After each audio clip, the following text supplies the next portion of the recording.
Olá, sejam todos muito bem-vindos a mais um episódio do podcast Fala Go. O podcast Fala Go é um oferecimento da Copego, Cooperativa dos Ginecologistas e Obstetras do Estado do Ceará, desde 1991, cuidando do seu cooperado. E se você está nos assistindo aqui pelo canal do YouTube, se inscreve no canal, dá um like e ativa as notificações, porque assim você ajuda o canal a crescer, porque o YouTube vai divulgando para mais pessoas. E aí a gente consegue ajudar mais pessoas, que esse é o nosso objetivo.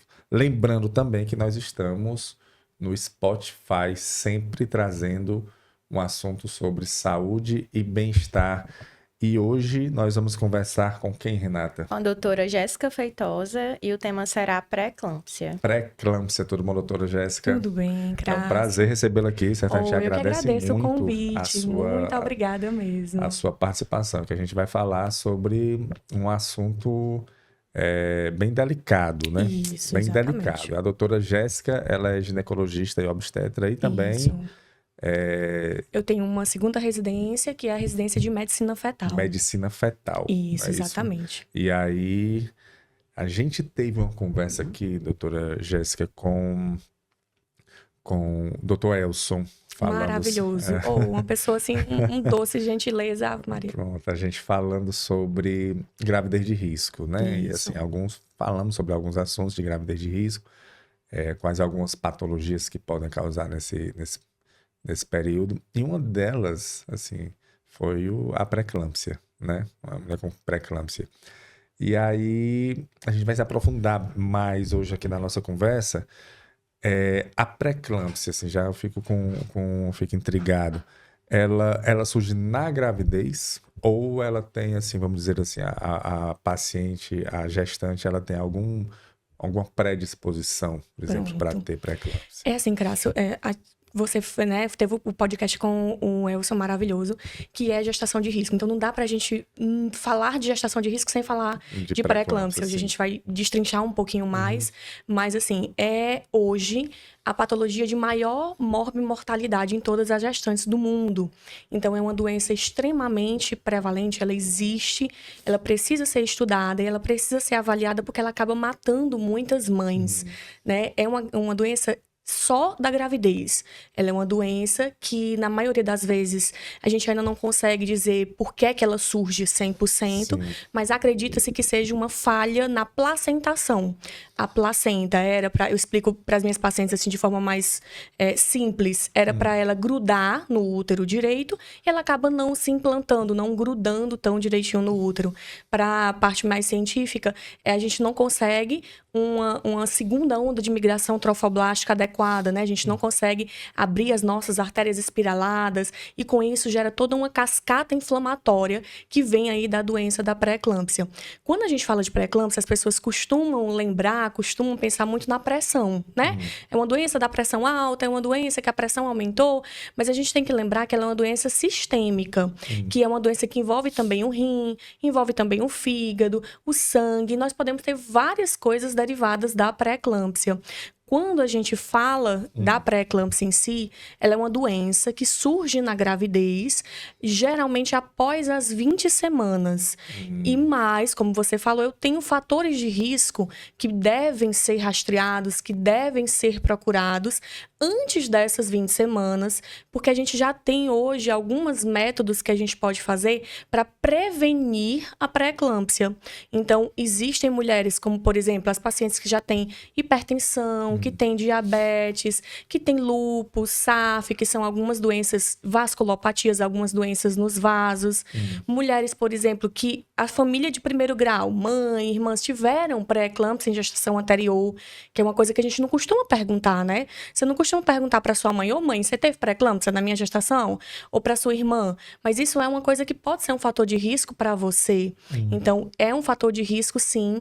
E a gente hoje tem, com muito estudo, com muita ciência, a forma de rastrear essa pré-eclâmpsia, né? Existe o rastreio para pré-eclâmpsia. Naquele período do morfológico de primeiro trimestre, que é de 11 semanas até 13 semanas e 6 dias, que é aquela primeira avaliação mais aprofundada que a gente vai fazer daquela gravidez, do bebê, vai pesquisar algumas coisas na gestação, a gente faz também o rastreamento de pré-eclâmpsia. Existem várias formas de rastrear, várias já foram estudadas. Algumas só com a história clínica, que é isso que a gente está falando, né? De Sim. ter doenças passadas, de ter pressão alta, da família ter pré-eclâmpsia. E outras com biomarcadores, que são testes sanguíneos, tá? O PEP-A, o fator, né, de crescimento placentário. Acrescentando também, nós temos o Doppler, que é uma coisa que é mais palpável para a gente consegue fazer. Nos estudos, eles não trazem que esses fatores sozinhos são melhores ou piores do que os outros. Eles sempre pedem para a gente acoplar e fazer esse rastreamento com o máximo de fatores que a gente puder. Então, se a gente puder pegar o Doppler das uterinas, pegar ali a história materna, pegar os biomarcadores, aquilo que a gente puder fazer é o melhor para a gente conseguir fazer esse rastreamento. Esse rastreamento tem que ser feito para todas as mulheres. Então, eu já escutei bastante as pessoas falarem, tipo, eu não vou fazer esse rastreamento porque eu não sou hipertensa, eu não tenho nenhum fator de risco.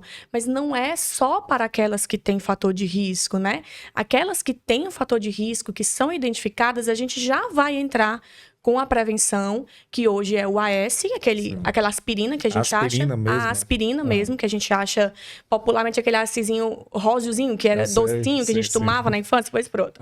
Com aquilo dali, com cálcio. Então, são medicações simples, que para as pacientes do SUS, elas têm fácil acesso, não precisa comprar ou alguma coisa do gênero para a gente poder usar, certo?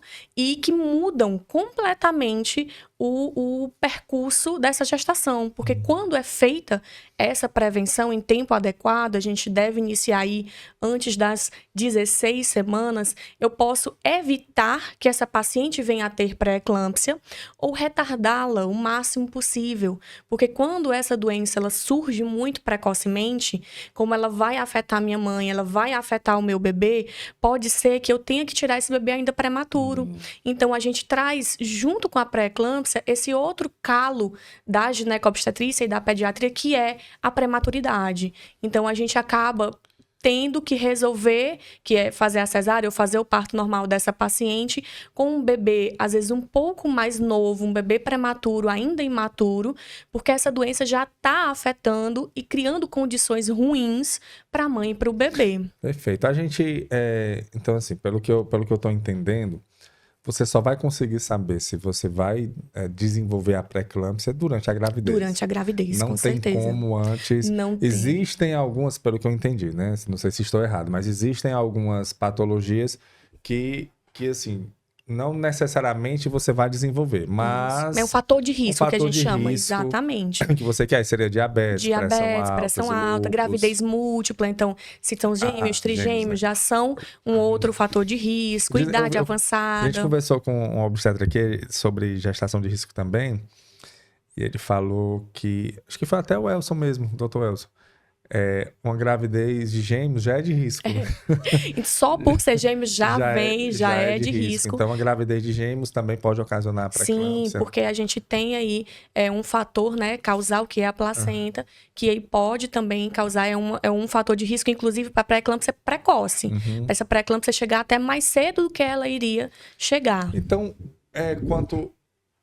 Assim, ela sendo existe alguma diferença no diagnóstico, tipo, se ela for porque você disse que até 20 semanas ela aparece. Depois das 20 semanas. Depois das 20 semanas. Mas esse diagnóstico que você disse no morfológico do primeiro trimestre. Isso é o rastreamento que a gente faz. Sim, que hoje em dia você consegue fazer, exatamente. Né? Você não tem pré-eclâmpsia, você não tem alteração pressórica, você não tem nada que vá, né, que sinalize que vai ter essa doença. Existe ali uma possibilidade. Exatamente. Quando você vai fazer o morfológico do primeiro trimestre, o teu colega obstetra que te acompanha, né, o médico que te acompanha, vai solicitar esse rastreamento, e esse rastreamento vai ser feito. Mas não necessariamente ela vai ter. Não necessariamente ela vai ter. Mas, existe algum... Exatamente. Existe um percentual, alguma coisa? Eles colocam essas porcentagens. Eles colocam 1 para 400, 1 para 100. Então, a cada 100 mulheres, uma teria pré-eclâmpsia. Naquele perfil. Eu tô falando nesse diagnóstico, nesse rastreamento. Ele diz, olha, a gente achou aqui no morfológico do primeiro trimestre é uma possibilidade que você tenha. Isso. Aí essa possibilidade, ela é alta, ela é baixa? Pronto, eles classificam como alto risco ou baixo risco. Sim. Então, todas as mulheres vão fazer esse rastreamento e aí, quando vai chegar lá na nossa avaliação, vai dizer, olha, você tem um baixo risco de ter pré-eclâmpsia. Então, assim, pode ter, mas é pouco baixo, provável sim. que você venha a desenvolver. Você não vai precisar fazer a medicação, a aspirina, o cálcio, não precisa para você, porque o seu risco de ter essa doença é muito então pequeno. Ele nem coloca, né? Aí ele nem não passa. indica, exatamente. E se a paciente tiver um alto risco, sim. aí ele vai dizer, olha, você tem um alto risco de desenvolver pré-eclâmpsia. Para você, é recomendado que você faça a aspirina e o cálcio, porque isso pode mudar o trajeto da tua gestação e pode mesmo, evitar. né? Muito. Assim, em pré-eclâmpsias precoces, eles chegam a uma taxa de 89% de que não tenha pré-eclâmpsia precoce. De um desfecho positivo. Exatamente. Né? Então, bacana. assim, são coisas que... Tão simples, né? Olha, a gente diz assim, por que não fazer? Né? Por que não fazer? É o que eu tava pensando. Então, não seria o caso da mulher, porque tem um eu esqueci o nome, meu Deus, mas você... É uma médica. É o ácido fólico. Isso, Pronto, exatamente. O ácido fólico que você toma assim que engravida, né? Isso. Você sabe que engravidou, começa a tomar. Não seria o caso do AS também? Não, Ou porque ele assim, pode causar o que é que acontece na gravidez? Nenhuma medicação é 100% segura na gravidez. Nenhuma. Certo. Mesmo, doutora, mas eu tô usando uma medicação que é classe B, tá? Mas ela não é 100% segura na gravidez. Então, tudo que a gente puder dar uma segurada, a gente dá uma segurada. A aspirina e o cálcio, eles também não são 100% seguros. Claro. Então, eu vou fazer para quem precisa. né? Isso, exatamente. Não vou fazer indiscriminadamente. Já o ácido fólico é uma outra questão, que a gente também na medicina fetal acaba lidando muito com isso. Ele é utilizado para defeitos do tubo neural, que são a cabeça aberta, né? A craniana, encefalia, a mielomeningocele, que é os defeitos da coluna. A espinha bífida. Espinha bífida, exatamente. É isso mesmo. Que o doutor Erlânio veio aqui também. Olha, o pessoal, o coração... Ai, lindo, perfeito. Ele veio aqui. E eu não estava conseguindo falar mielomeningocele. Isso, espinha bífida. Resolve o problema. Espinha bífida, Crácia. Pronto, aí eu não esqueço mais. Pois pronto. Pois o ácido fólico a gente usa justamente para evitar essas doenças. É uma outra forma de prevenção. E o ácido fólico, por ser uma vitamina, ele já não tem repercussão na gestação. Efeitos colaterais que possam... Então ele é usado para todas as pacientes. Já o AS e o cálcio não são isentos de risco, né, completo. Por isso a gente usa para quem vai se beneficiar daquele efeito que ele vai proporcionar. Que aí é discutido no rastreio. Exatamente, e no com o Doppler das uterinas. Risco, né? Exatamente. Alto risco, aí você toma. E 80... Geralmente, das pré-eclâmpsias precoces, né? Eles não surgem até 89% dos casos. Então, é muito bom. É uma coisa assim que modifica muito o trajeto da doença. Esse rastreio, eu achei interessante. Esse rastreio feito, ele tá já ele faz parte do pré-natal? Ele ou faz é algo, parte. por exemplo, o SUS, ele tem esse rastreio? Pois é, aí é onde é o nosso calo. Nos órgãos Febrasgo, nas sociedades americanas, eles já recomendam que esse rastreio seja feito como forma unânime ali no primeiro trimestre. Já no Ministério da Saúde, ele ainda não traz por escrito que seja feito esse Doppler das artérias uterinas, que é uma das formas de avaliação que a gente tem, certo? Então, a gente recomenda, mas a gente não tem como exigir que seja feito ali no SUS, sabe? Se puder ser feito, seria a melhor forma possível.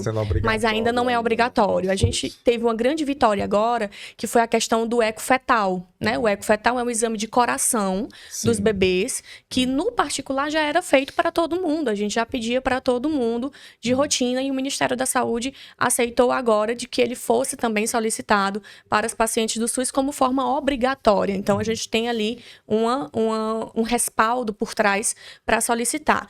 Para a questão do rastreamento de pré-eclâmpsia, infelizmente, a gente ainda não tem, mas as sociedades, nosso peso por trás de literatura, né?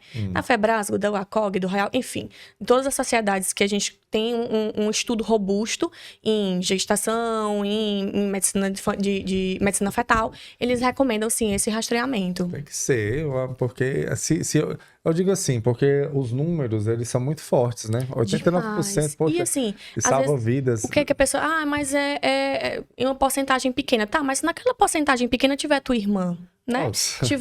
Tiver tua esposa. Porcentagem então, pequena a é gente uma vida, não tem, né? Não tem como você falar porcentagem pequena quando se trata de vida. Não tem como brincar, né? Então, uma coisa que o ultrassom, ele tá sendo cada vez mais difundido. A gente, da medicina fetal, a gente trabalha muito com ultrassom. A gente brinca, diz que é ultrassom dependente. Porque pra gente conseguir acompanhar uma gravidez, né? Ver as doenças do bebê, ver esses agravos, a gente tem que estar com ultrassom para poder enxergar esse bebê dentro da barriga.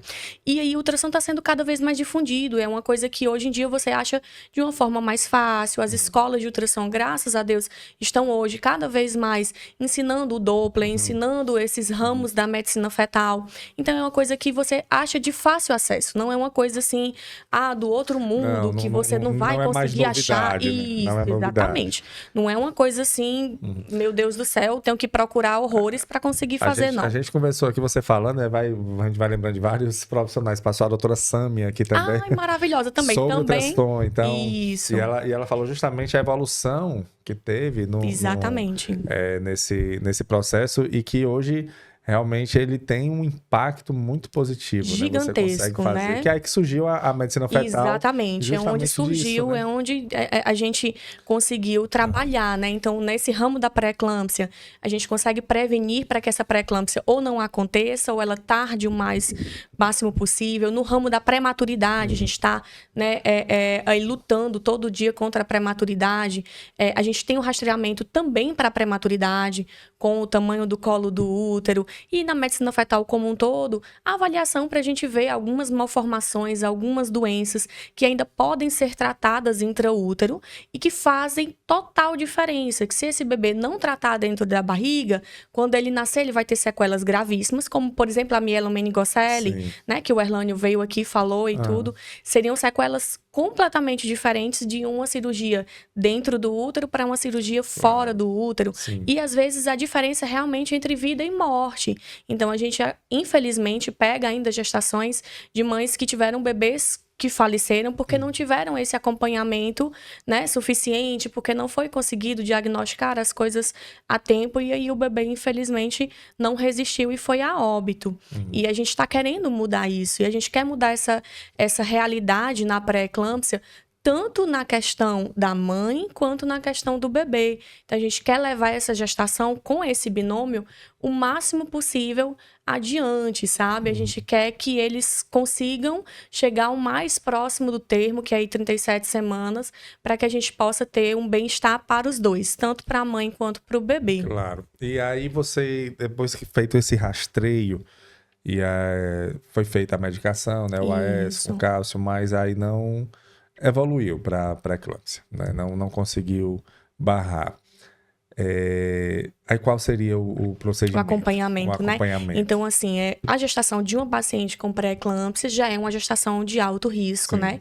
Tem que ser acompanhada com alguém que esteja habilitado para fazer alto risco. Então, se a gente está falando de SUS, tem que ser encaminhada para um centro de alto risco e tem que ser acompanhada de uma forma total essa paciente. Então, como é que eu dou o diagnóstico da pré-eclâmpsia? A pré-eclâmpsia, ela é diagnosticada como 2 pressões, pressão arterial, né, que a gente tira, né, a gente afere em qualquer local, né, de 140/90 ou acima, em 2 ocasiões diferentes, com intervalo maior do que 4 horas.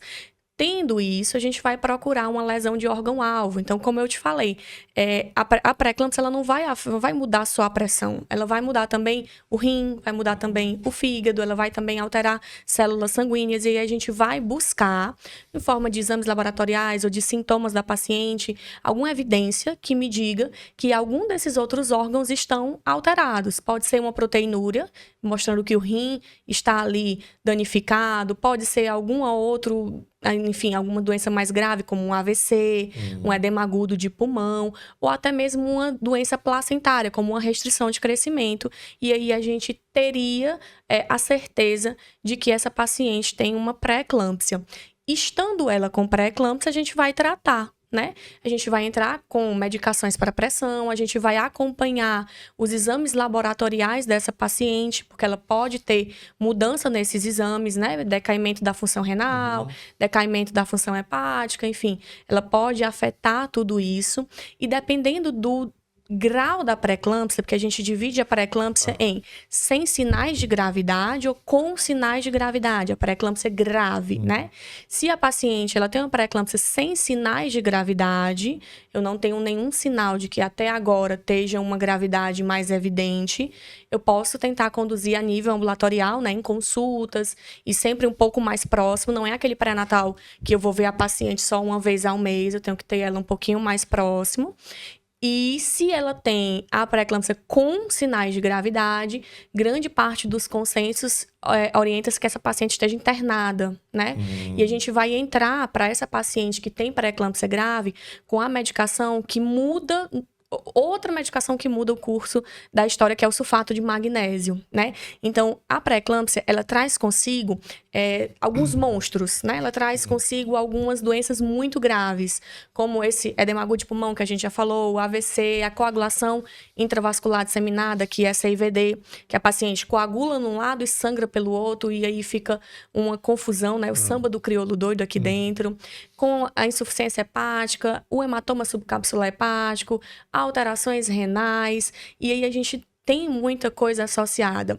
Além disso, nós temos duas grandes síndromes, que é a eclâmpsia, que é quando essa pré-eclâmpsia cursa com convulsões maternas, e temos a síndrome HELP, que é uma outra complicação, quando a gente vai ter uma série de alterações, as alterações de enzimas hepáticas, plaquetopenia, enfim.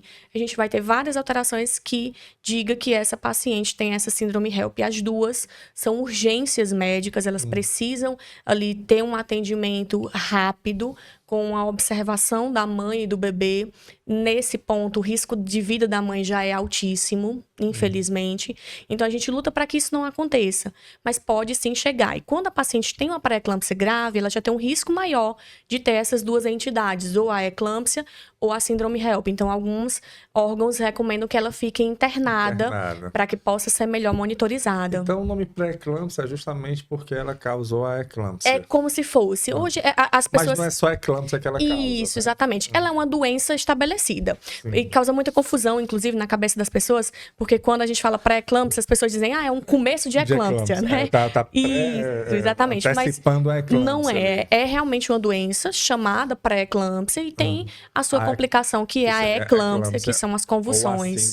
Ou a síndrome HELP, exatamente. Seriam convulsões, tipo ataque epilético, essas Isso, coisas, e né? tipo mal epilético, são convulsões tônico-clônicas. A paciente, ela realmente vai perder ali a consciência da sua consciência corporal e vai ter toda as convulsões.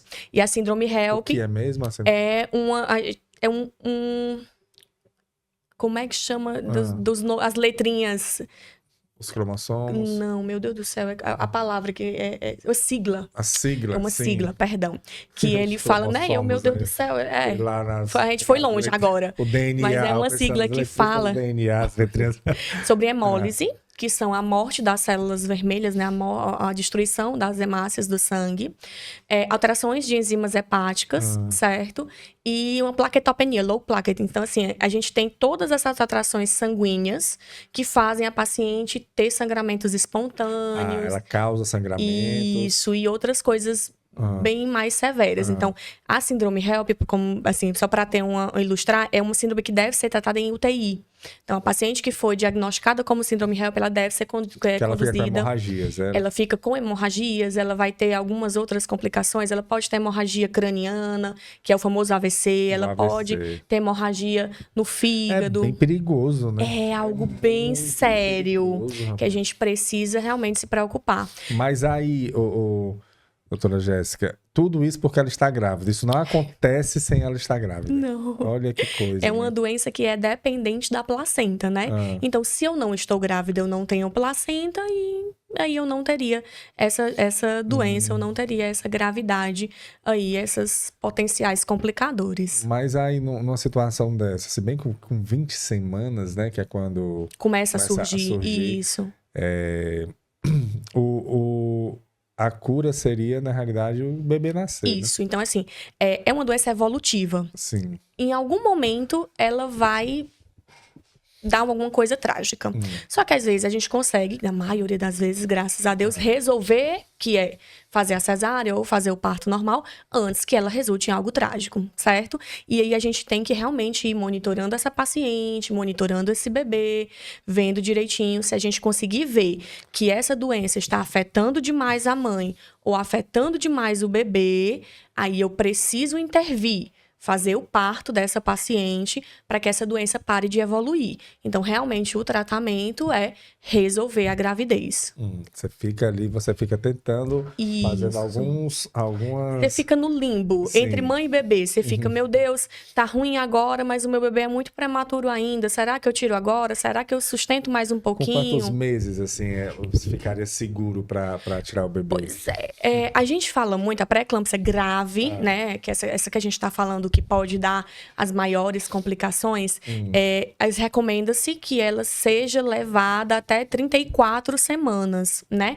É um bebê ainda prematuro, mas ele já saiu da prematuridade extrema. Se for uma pré-eclâmpsia sem sinais de gravidade, uma pré-eclâmpsia que eu não tenho nenhum desses fatores, eu não tenho nada de que me faça pensar em um potencial. Isso, está tudo ok, está controlada. A gente pode tentar chegar até 37 semanas, que é quando o bebê deixa de ser prematuro. E aí a gente conseguiria respirar aliviado, porque vai tirar um bebê que não vai ter tanta repercussão, porque já não é mais prematuro, e a gente conseguiu uma estabilidade da mãe. Mas a gente tem sempre que avaliar se esses dois estão bem.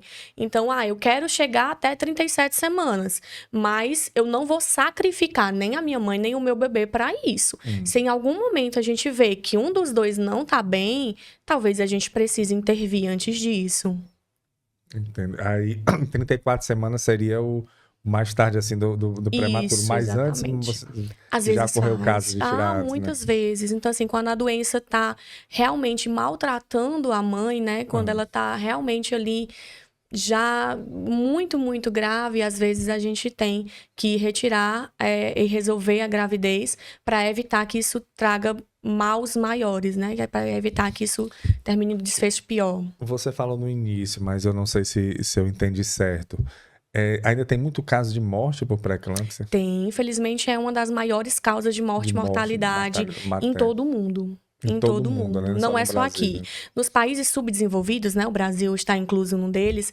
É um expressivo, né? É bem maior. Mas é em todo o mundo. A pré-eclâmpsia, ela existe em todos os lugares. Se você for para Londres, tem pré-eclâmpsia. Se você for para o Japão, tem pré-eclâmpsia. Para onde você for, ela vai existir. Ela tem uma prevalência maior nos países de raça negra, certo? Não sabe se a genética, o que é que tem a ver, mas ela existe em todos os lugares. E, infelizmente, ela arrasta mulheres e mata mães em todos os lugares. E o percentual é alto, de morte? Em comparado às outras doenças da gestação, sim. Então... Engraçado, né? É genético, assim, alguma coisa? Se já foi feito a gente brinca, diz que quem descobrir por que é que surge a pré-eclâmpsia ganha o Nobel da Medicina, né? Porque não tem uma fisiopatologia, assim, totalmente elucidada. Não, a etiologia, né, veio por causa disso. É só fatores genéticos. Ou não, são só fatores ambientais. Ou isso, ou aquilo. A gente não consegue realmente definir uma coisa só. A gente sabe que tem várias coisas que influenciam. Então, por exemplo, o aumento de peso muito rápido na gestação pode influenciar. A paciente que já tem outras doenças anteriores, né? Como a gente já falou, diabetes, lúpus, enfim, outras coisas, também pode influenciar. Mas, né, tem outras que não tem nada disso. Nada. Chega lá que você olha e você diz assim, doutora, mas eu nunca ia ter uma doença dessa, né? Não é uma coisa...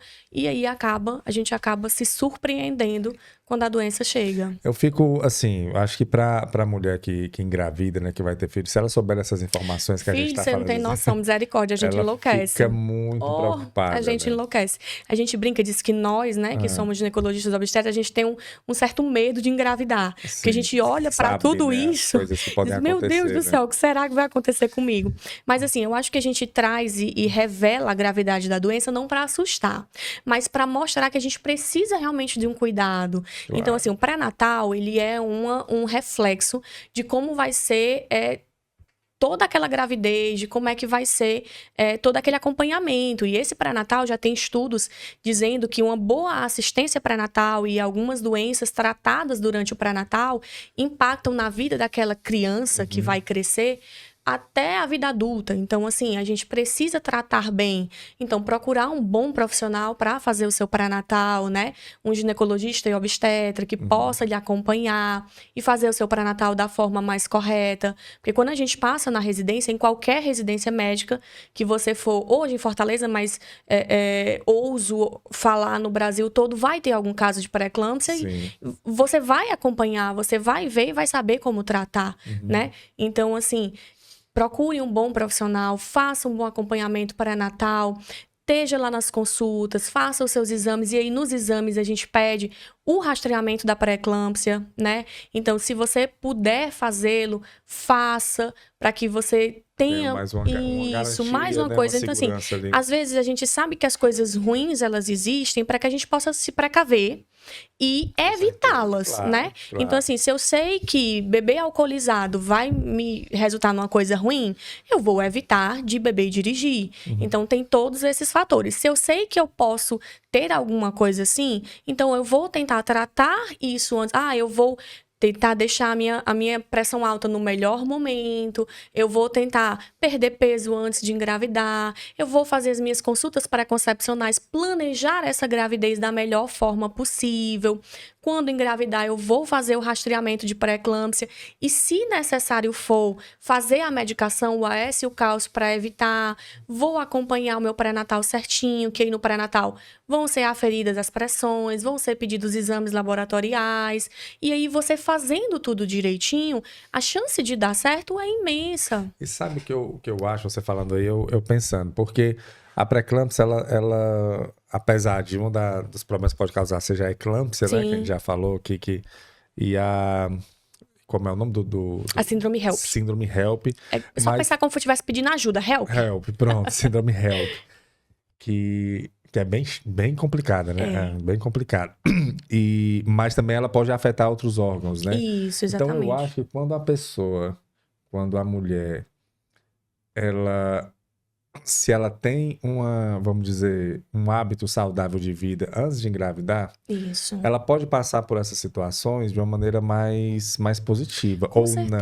Com certeza. Então, assim, inclusive já tem estudos, né, tentando relacionar ali o aumento de peso rápido na gravidez ao surgimento, principalmente de diabetes gestacional e de pré-eclâmpsia. Então, se eu tenho um hábito de vida saudável, se eu consigo, né, manter o meu peso da melhor forma possível, se eu tenho uma alimentação saudável, eu vou evitar grande parte dessas doenças, inclusive de outras doenças. Então, se eu tenho hábitos saudáveis, é pouco provável, né, que eu tenha uma pressão alta, uma hipertensão, que eu tenha um diabetes. Então, quando eu engravidar, vai ser algo menos complexo do que aquela pessoa que não tem hábito. Exatamente. O impacto não vai ser porque você imagina se você já tem pressão alta. E ainda sobrepõe uma pré-eclâmpsia, exatamente, que é o que a gente chama de pré-eclâmpsia superajuntada. Superajuntada. Isso, já é uma paciente que tem pressão alta, que ela já é hipertensa prévia, e durante a gravidez ela ainda sobrepõe uma pré-eclâmpsia. Aí é de risco, né? A gente vai realmente ter que olhar essa paciente com um olhar mais aguçado. E doutora Jéssica, a gente... só a mãe que, por exemplo, se não vem a óbito a mãe e o bebê, ou às vezes o bebê vem e a mãe não vem? Acontece? Todos os casos acontecem. Então, assim, uma outra complicação, né, uma outra coisa que a pré-eclâmpsia pode levar é o descolamento prematuro de placenta. Então, o que é que acontece? Os vasinhos, a pressão do sangue aumenta demais e aqueles vasos acabam rompendo e essa placenta descola. E eu vou ter aquele famoso sangramento na gestação, sangramento volumoso, e que quando você vai vai para a emergência, se a placenta já tiver descolado toda, se já tiver algum tempo, infelizmente, o bebê ele não aguenta, né? E aí a gente pode ter as múltiplas histórias, né? Tristes. A gente pode ter um bebê que não aguenta, mas a mãe conseguiu sobreviver. A gente pode ter um bebê que nasceu, a gente conseguiu intervir, mas a mãe não sobreviveu, teve outras complicações. Mas a gente também pode ter um normal, a gente luta e estuda para que... Pode ter os dois também, Isso, né? a gente, na maioria, graças a Deus, das vezes, a gente consegue salvar os dois. A gente consegue salvar a mãe e salvar o bebê. Mas também pode entrar em falecimento. Também pode ter o óbito dos dois, né? Então, assim, a gente tem que estudar muito e ter muito ciência, ter muito cuidado para tratar da mãe e do bebê com a pré-eclâmpsia. Quando na gestação, quando é que ela pode se tranquilizar? Tipo, em relação a não ter pré-eclâmpsia, porque você dá para dar um rastreio ali no morfológico do primeiro trimestre. Isso. Com 20 semanas é que normalmente ela aparece. E né? após 20 semanas. Após 20 semanas. Mas assim, infelizmente... Então, não, assim, ela não tem, dá tipo... pra ter paz. Deu 30 semanas. Não dá pra ter Não teve paz. nada. A pré-eclâmpsia ela é uma doença que ela pode aparecer antes do parto, significa na gravidez. Sim. Ela pode aparecer durante o parto ou no pós-parto, no puerpério. Então, eu posso ter uma gestante que elevou as pressões, que alterou os exames, né? Que teve lesão de órgão-alvo e teve uma pré-eclâmpsia ainda gestante. Eu posso ter uma pessoa que, no momento do parto, começou a ter essas alterações. Ela não teve nenhum Inclusive, diagnóstico a gente de pré-eclâmpsia. tem algumas pacientes que, não tive nada, tá tudo bem. Aí chegou na emergência porque tava com outra coisa, sabe? Bolsa estourou. Não, eu tô sentindo dor. E chegou na emergência por outro motivo. Na emergência obstétrica, sempre tem alguns parâmetros que têm que ser avaliados. E uma delas é a pressão. E aí a pressão vem aumentada. E a gente pergunta, sua pressão era aumentada? Você tomava remédio para pressão? Tem algum histórico de pressão alta? A paciente, não, nunca tive nada. E aí, quando a gente vai pesquisar mais a fundo, a pré-eclâmpsia está surgindo naquele momento ali que está sendo, inclusive, realizado o parto. Meu Deus, aí não.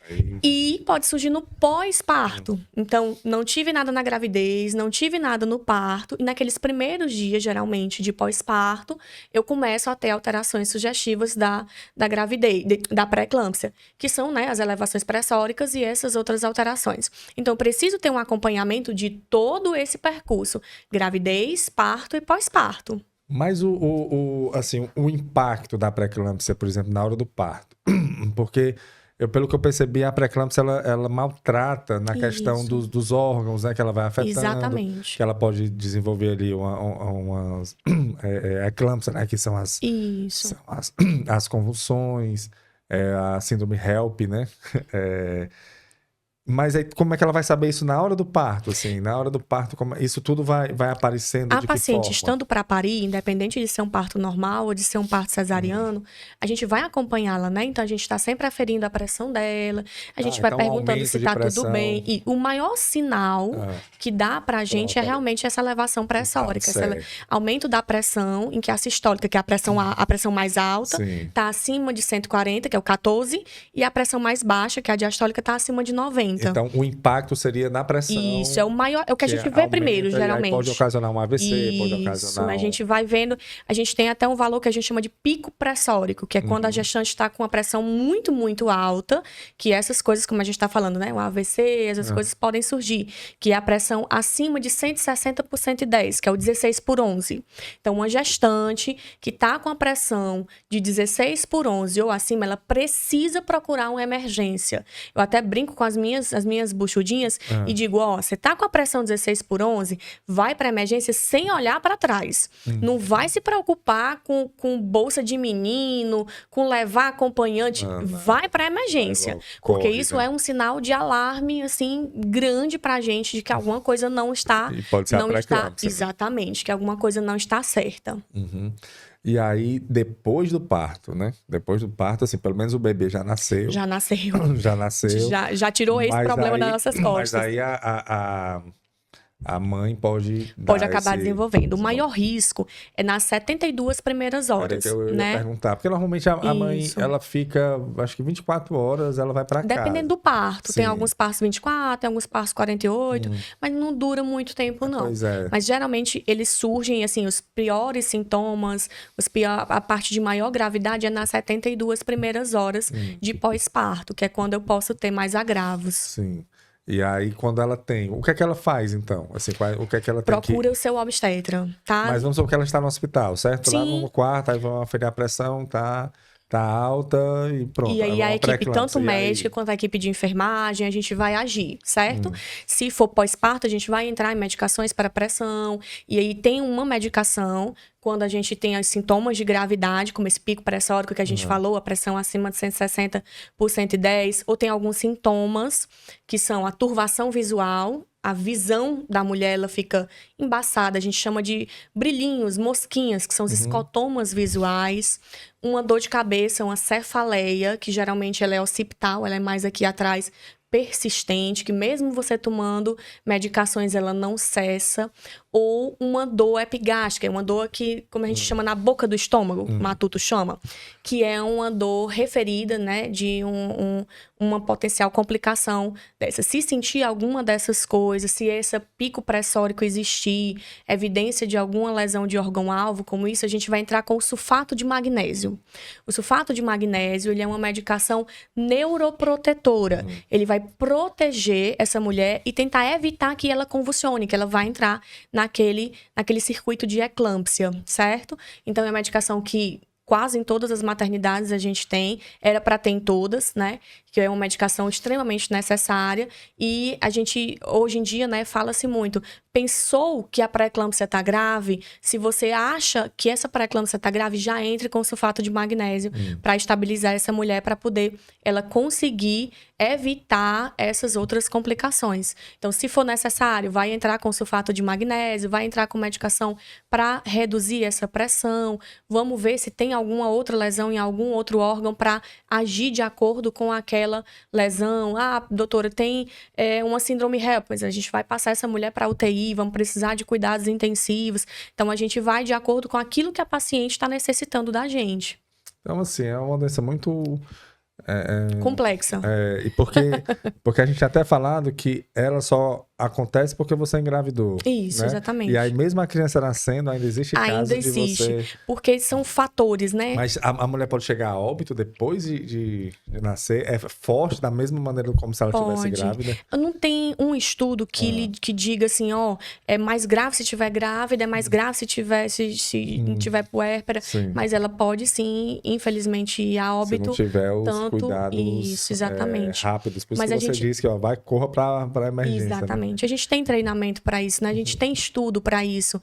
Então, assim, em todos os livros, dos mais antigos aos mais novos, livros de ginecologia, nos papers, nos artigos, todos falam sobre pré-eclâmpsia. A gente sabe quando passam os internos, que são aquelas pessoas que ainda vão se formar em medicina, eles revêem várias vezes essa doença. Então, assim, porque é uma doença muito grave. Então, a gente precisa estar preparado para essa doença grave para poder agir quando ela chegar ou se ela chegar, né? Então, a gente tem que estar preparado para ela. E eu acho que, assim, nas formações dos médicos ginecologistas, especialmente aqui de Fortaleza, a gente consegue, né, tratar isso bem aqui, as maternidades conseguem abordar isso de uma forma eficaz, a gente tem protocolos para isso, de o que fazer, deu essa pressão mais alta, o que é que eu vou entrar de medicação? A gente já tem aí guidelines, protocolos, que já nos ajudam, né, para dizer, vamos entrar com isso, vamos entrar com aquilo, vamos tentar fazer isso, tentar fazer aquilo, para poder essa mulher ter o melhor desfecho possível e esse bebê também, a gente conseguir entregar ela de volta para a família da melhor forma possível. Então, uma dúvida, a mulher que teve pré-eclâmpsia na gravidez, e aí, mas teve o filho, nasceu e tudo, tranquilo. ok. Aí ela engravida de novo. E aí, ela pode ter... Assim, pode, inclusive, pré-eclâmpsia em gestação passada. Não é tipo catapora que você tem uma vez e não tem mais, né? Ai, como era bom se fosse, oh, meu Deus do céu. Acho que seria a maravilha. Ela pode ter. Ela pode ter, e ela entra como fator de risco aumentado, tá? Então, a mulher que teve pré-eclâmpsia em gestação passada, ela tem maior chance de ter nessa nova gravidez. Eu preciso ter mais cuidado com isso. Não necessariamente ela vai ter. Não necessariamente. Assim, mas a chance é maior. A gente precisa deixar bem claro que, por exemplo, o rastreamento, às vezes as pacientes chegam com morfológico primeiro trimestre, com rastreamento, que tá ali, aumento do risco de pré-eclâmpsia. Não necessariamente ela vai ter. Ela pode passar a gravidez todinha e não ter nada, e não ter essa doença, mas ela tinha uma chance aumentada. E às vezes, a gente conseguindo fazer a medicação, né, o AS, o cálcio, a gente até evita que ela vá ter. Então, assim, não necessariamente, não é aquela coisa, eu 100% das vezes vou ter, mas eu tenho uma chance maior de ter. Então você já começa o AS e o cálcio antes de fazer o rastreio? Não, você faz o rastreio. Depende muito de como é que você vai fazer. E como eu te falei, existem vários rastreios. Existe o rastreio que é pela parte de história clínica e exame físico, que é aquela, tem um pré-eclâmpsia em gravidez passada. Então, se eu tenho pré-eclâmpsia em gravidez passada, eu já tenho um fator de risco maior. Sim. Eu já vou precisar usar o AS e o cálcio, certo? Então já vou precisar. Então, ali, quando eu entrar... como o ácido exatamente, fólico, né? Exatamente. Quando eu chegar ali de 12 semanas, porque ele não começa geralmente antes disso, quando eu entrar ali na 12ª semana, eu já vou começar o AS e o cálcio, tá? Mas aquelas outras que não tive pré-eclâmpsia, minha primeira gravidez... Aí realmente tem que fazer o rastreio. Aí o ideal é que esse rastreio mostre pra gente se a gente vai precisar entrar com a medicação ou não. Claro, porque numa gestação, quanto menos a gestante tomar remédio, melhor, né? Infelizmente, o quanto menos a gente puder invadir sem que isso lhe cause mal, melhor, né? É claro que a gente não vai deixar de tratar, né? Então, a paciente está com infecção urinária, eu vou deixar de dar medicação porque eu não quero fazer medicação na gestante. Não é assim. Né? Sim. A gente precisa tratar. Mas se é uma medicação que eu posso evitar. Então, se eu posso evitar, eu vou tentar evitar, né? Claro. Se eu não posso evitar, se eu preciso fazer, se aquilo vai mudar o intercurso da doença, aí eu vou fazer essa medicação para a gestante. Tem algo, acho que quem está nos ouvindo aqui ou nos assistindo e vai engravidar ou está grávida deve estar se perguntando, certo, mas tá entregue a Deus mesmo, assim? Eu não tenho nada que eu possa fazer durante a gravidez que possa impactar, sei lá, um exercício, uma alimentação, algo que a gestante possa, tendo estando com pré-eclâmpsia, né? Porque pelo que a gente percebeu aí, assim, realmente não tem assim, você foi escolhida, né? Quase isso, você foi escolhida, não tem assim uma prova de que você vai ter por causa disso, não. Existem alguns fatores que podem deixar o risco maior, mas não necessariamente esses fatores, se você não tiver, você pode ter também. Mas quando ela existe alguma mudança de postura na gestante que melhore o impacto? Pronto. Quando ela já tem pré-eclâmpsia ou quando ela está pensando em engravidar? Quando ela está pensando, acredita aquilo que a gente até conversou, Isso, né? que é, né? O que você manutenção fizer, de um bom peso, uma boa alimentação. A controle da pressão. Exatamente, né? a gente entra engravidar ali na melhor forma, no melhor momento. Isso não quer dizer que não possa ter, né? Isso não vai evitar também, de ter. exatamente. Mas se passar por essa situação, com certeza, o seu corpo ele vai reagir de uma forma mais positiva. E às vezes até né? ou retarda ou até mesmo, eu tinha um risco mais aumentado, mas com ali estabilizando tudo, vai ser mais fácil essa condução. É mesmo, né? Então, rapaz, fica aí. Você tem que se cuidar, né? A gente sempre tem, né? Então, ter hábitos de vida saudáveis, tudo isso. Dormir bem, né? Dormir bem. Ai, por favor. Mas de questão de engravidei, estou com pré-eclâmpsia. Nos estudos, eles não falam que, por exemplo, eu vou tirar o sal. Como, por exemplo, as pessoas, tenho pressão alta, eu vou tirar o sal da comida, né? Vou tirar o sal da comida total. Eles não recomendam não dizem que isso tem um impacto, assim, significativo no transcurso da doença. Mas a gente tenta, né, ter ali, tem uma pressão aumentada. Então, eu não vou comer uma comida extremamente salgada, eu não vou ali, né, exagerar para também não chutar o balde, como se diz popularmente, né? Então, assim, na realidade, exercício físico, Atividade física a gente sempre recomenda durante a gestação. mesmo com pré-eclâmpsia. Mesmo com pré-eclâmpsia, a não ser que ela tenha, né, algum sinal de gravidade, que ela esteja internada, aí eu não vou conseguir fazer isso para ela. Mas se é uma gestante que pode fazer atividade física, a gente recomenda que ela faça sim. Se puder ter um acompanhamento nutricional para que possa ter ali, né, uma ingesta de melhores alimentos, ali tudo calculado e tudo bem recomendado, seria interessante também. Uma boa suplementação. Então, a gente conseguir suplementar. Então, o cálcio ele vai entrar muito para pacientes que são deficientes em cálcio. Como a gente hoje em dia não tem uma dieta que seja tão rica em cálcio assim, acaba a gente tendo que entrar para a maioria das pessoas, sabe? Mas se a gente tiver uma boa alimentação, se a gente tiver bons hábitos, a gente vai conseguir uma estabilidade melhor, né? O AS, ele é recomendado só quando você descobre que pode ter até para evitar ter, ou ele fica sempre até É mesmo... assim. Deu pré-eclâmpsia, tá com pré-eclâmpsia. Bota AS? Ou Não. A gente entra ele é uma medicação de prevenção, de profilaxia, Se não né? deu certo, então tira. Aí, o que é que acontece? A gente vai entrar com ele de 12 semanas até 16. Tem alguns estudos querendo puxar até 20, mas o que tem estabelecido é de 12 a 16. E aí, se não entrou nessa época, a Não gente faz também mais não sentido. consegue fazer. Então, doutora, eu comecei o meu pré-natal com 26 semanas, vamos dizer assim, né? Posso tomar o AS? Já não passei pelo morfológico Pela de primeiro, janela já... ali de... Infelizmente, a gente já não consegue mais ter tanto benefício, né? E aquela paciente que conseguiu fazer o morfológico, que conseguiu, né, pegar ali aquela janela de um alto risco de pré-eclâmpsia, ela vai fazer esse AS cálcio até 36 semamas, se a gente conseguir chegar lá. Certo. Isso, então a gente vai estender essa se medicação. ela começar nesse período, então ela Isso, estende vai até a 36 a semanas. 36ª semana, bacana. exatamente.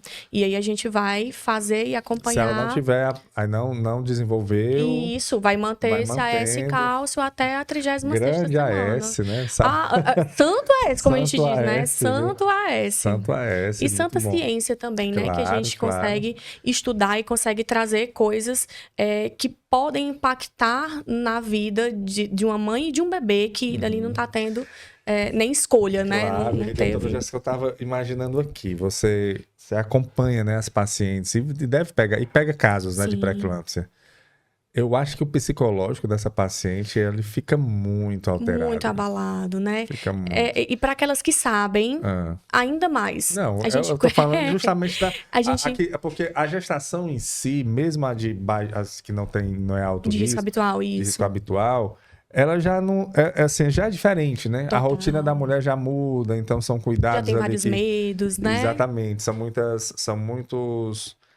muitas angústias ali que ela passa Isso. nesses meses até a criança nascer. E depois que nasce, aí é angústia pro resto da vida. mas nesse período já é um período conturbado. E aí quando ela descobre que tá com pré-eclâmpsia, né? Que se ela começar a pesquisar, ela vai ver que é uma doença muito Madrasta, né? É uma doença bem... maltrata bastante. que a qualquer momento pode ter uma reviravolta ali Sim. e o desfecho muito negativo. Então, eu fico pensando como é que você trabalha o psicológico fica delas. bem difícil. E aí a gente precisa de uma rede de apoio, né? Certo. A gente sempre fala na gestação na questão de rede de apoio. A rede de apoio são aquelas pessoas que estão juntamente a nós, a gente geralmente pensa logo em família, né?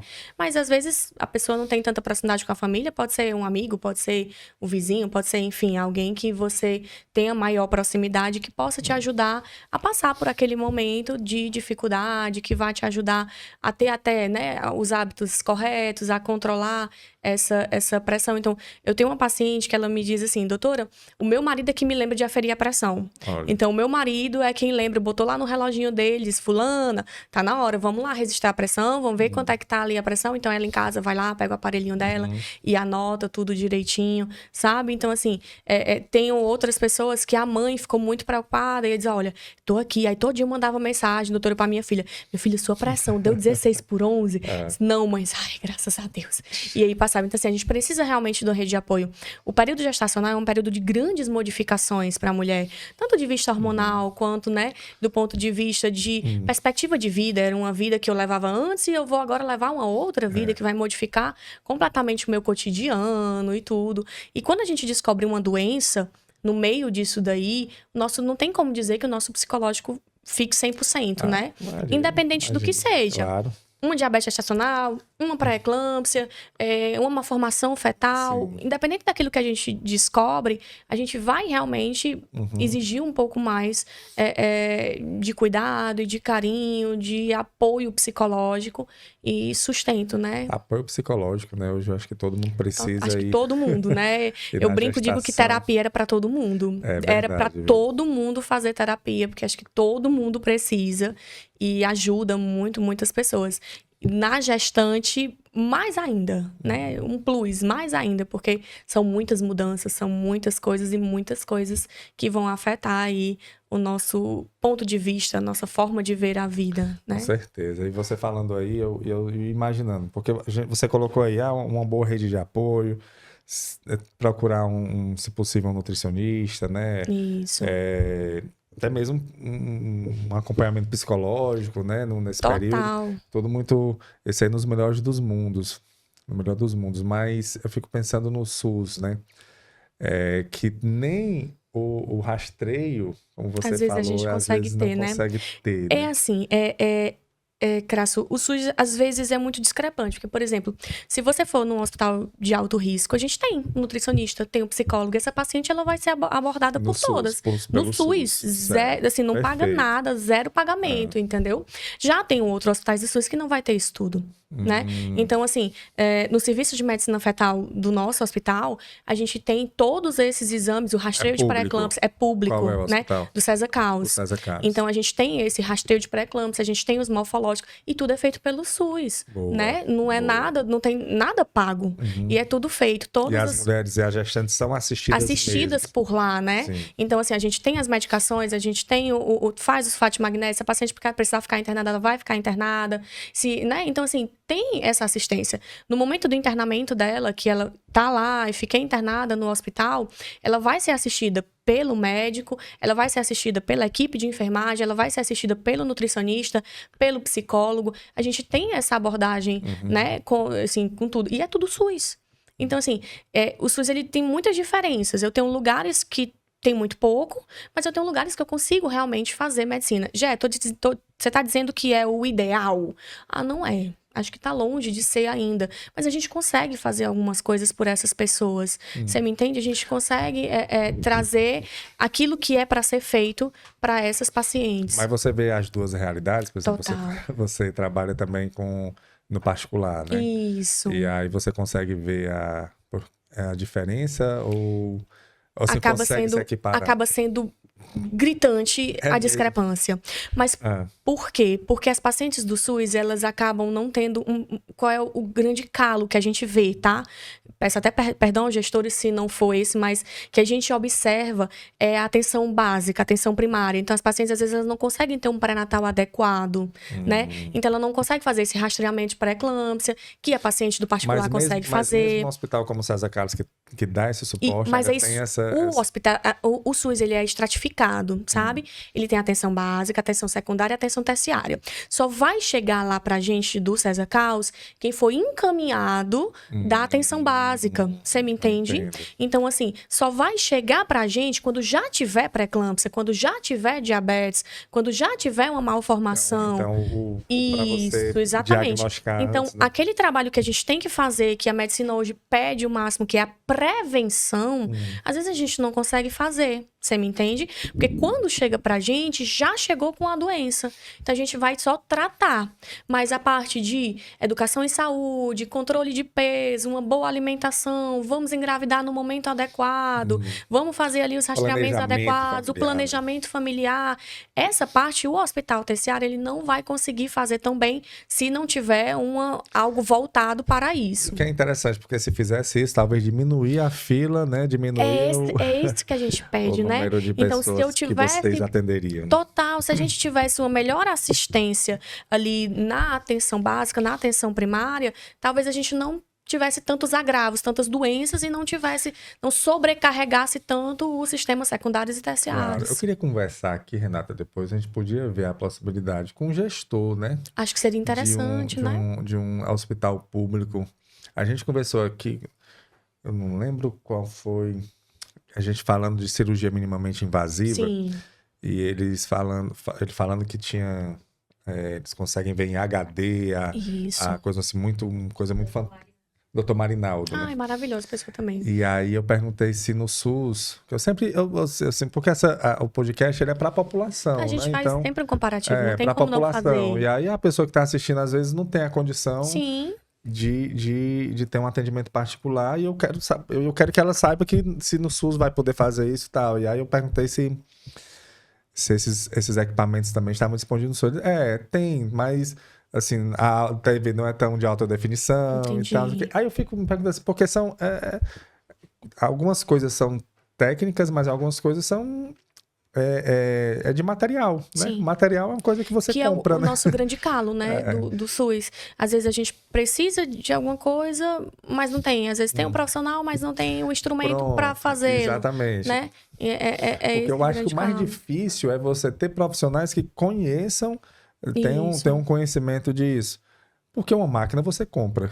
Sim, com certeza. Uma máquina você compra. Então, máquina é dinheiro. Dinheiro tem. E aí, como é que faz isso? Aí eu tenho muita vontade de conversar com um gestor de hospital, ou um gestor mesmo da Secretaria de Saúde, para entender, assim, qual é o gargalo, né? Para poder saber... Onde é que tá, né? Onde é que a gente pode ver para ajudar as pessoas. Porque com certeza. O podcast ele tem um cunho muito social. A gente essa conversa que a gente teve aqui é pensando na pessoa que está gestante, que está passando por isso, Crasso, e que tem uma segurança de ouvir, né, com profissionais. Eu gosto muito de trabalhar em educação e saúde. Então, o que a gente está fazendo hoje é educação e saúde, sabe?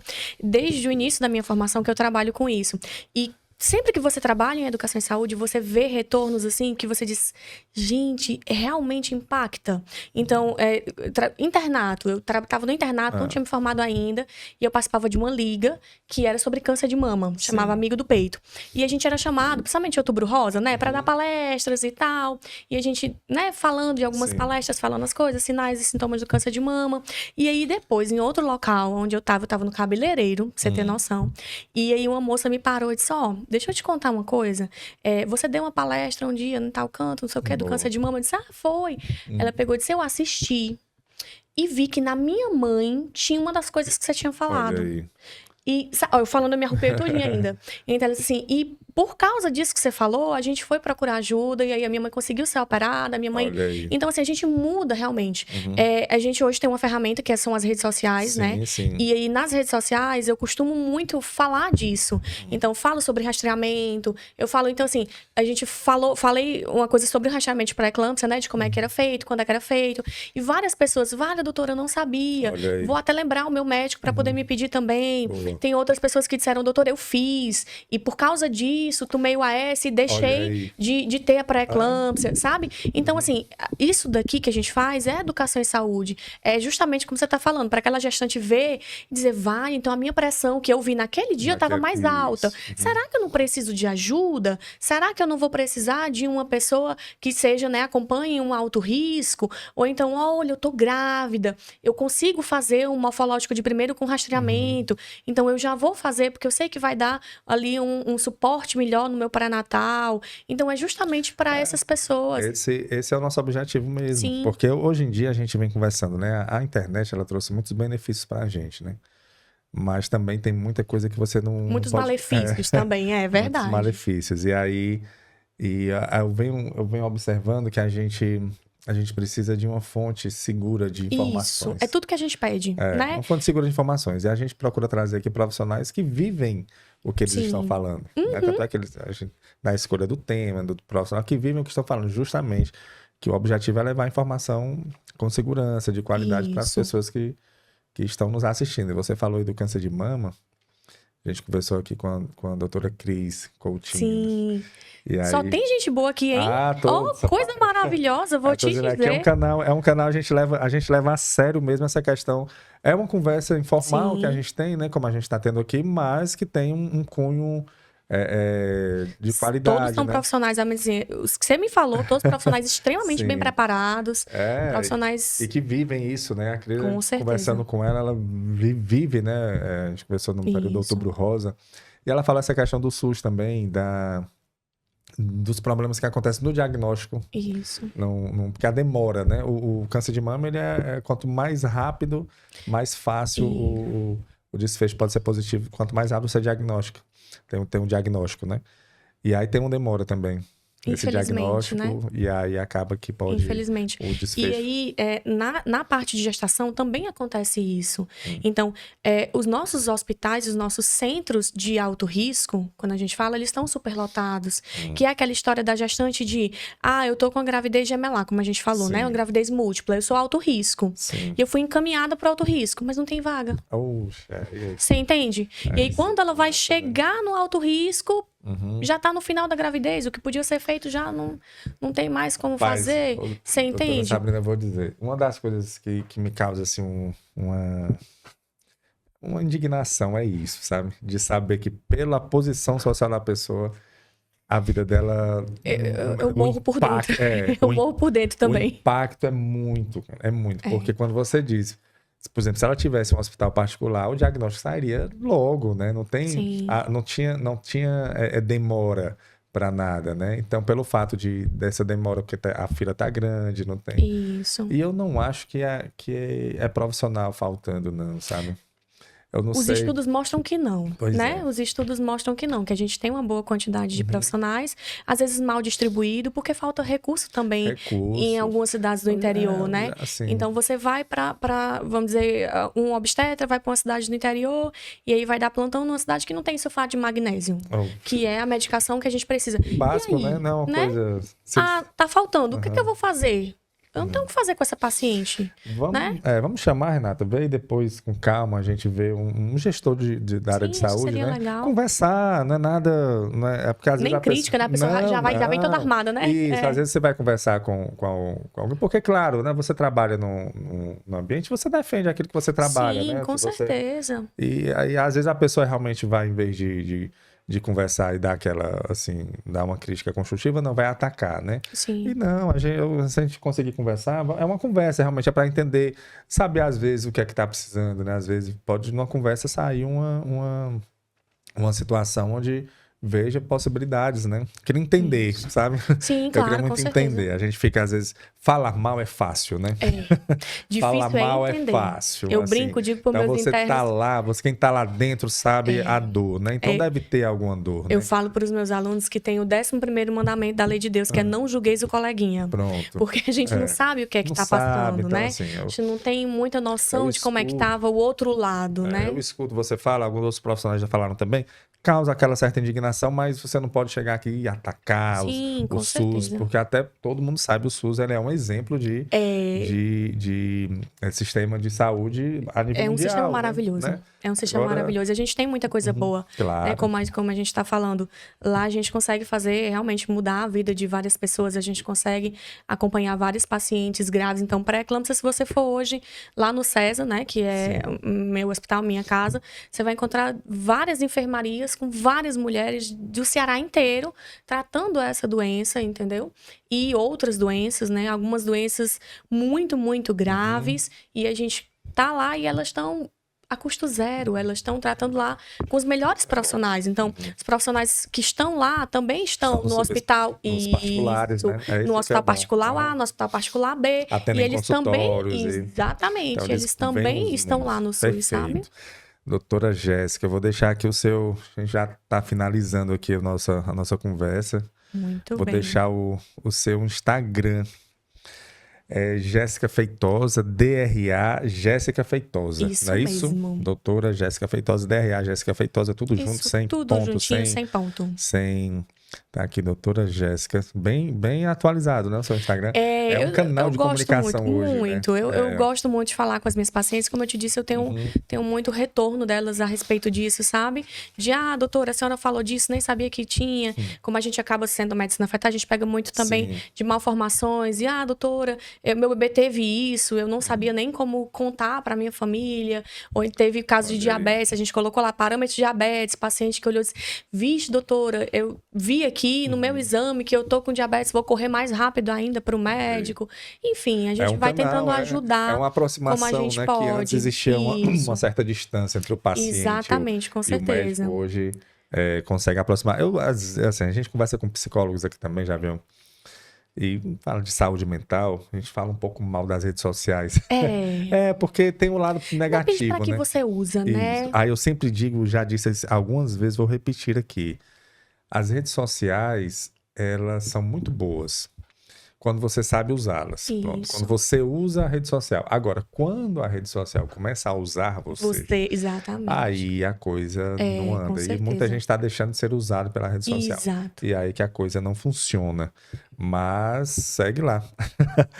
Muito bem, serão bem-vindos. A doutora DRA Jéssica Feitosa. Exatamente. Doutora Jéssica, muito obrigado. Viu? Cássio, lhe agradeço demais a Não, a gente que oportunidade. agradece. Essa conversa foi gostosa. Isso. Se pudesse, a gente passava aqui mais e mais tempo conversando. Olha. Conversava aqui. E agradeço muito. demais, agradeço a Copego. Ótimo. E a gente está aqui à disposição para outras dúvidas. A gente está à disposição para o contato, se precisar. Não, a gente brinca, diz que a nossa missão está aí à disposição de todas as pessoas. Perfeito. Né? Mas muito obrigada, foi uma tarde gostosa, de um papo muito bom. Que viu? bom, fico muito feliz pela sua disponibilidade. A gente que agradece. Eu espero que as pessoas que também nos assistiram, né? Que espero nos que elas ouviram, gostem, né? Que tenha tirado aí suas dúvidas e que acenda aquele Isso. alertazinho, que o nosso objetivo justamente aqui é dar um apoio, né? Nessa vida tão corrida que é hoje. Verdade. Ser um canal de segurança para que a pessoa possa nos escutar. Bom, doutora, muito obrigado. Você que nos acompanhou também, muito obrigado, pessoal. Esse foi mais um episódio do podcast Fala Go. Ele é um podcast oferecido pela Copego, Cooperativa dos Ginecologistas e Obstetras do Estado do Ceará. Saúde e paz para todos. E até a próxima, se Deus quiser.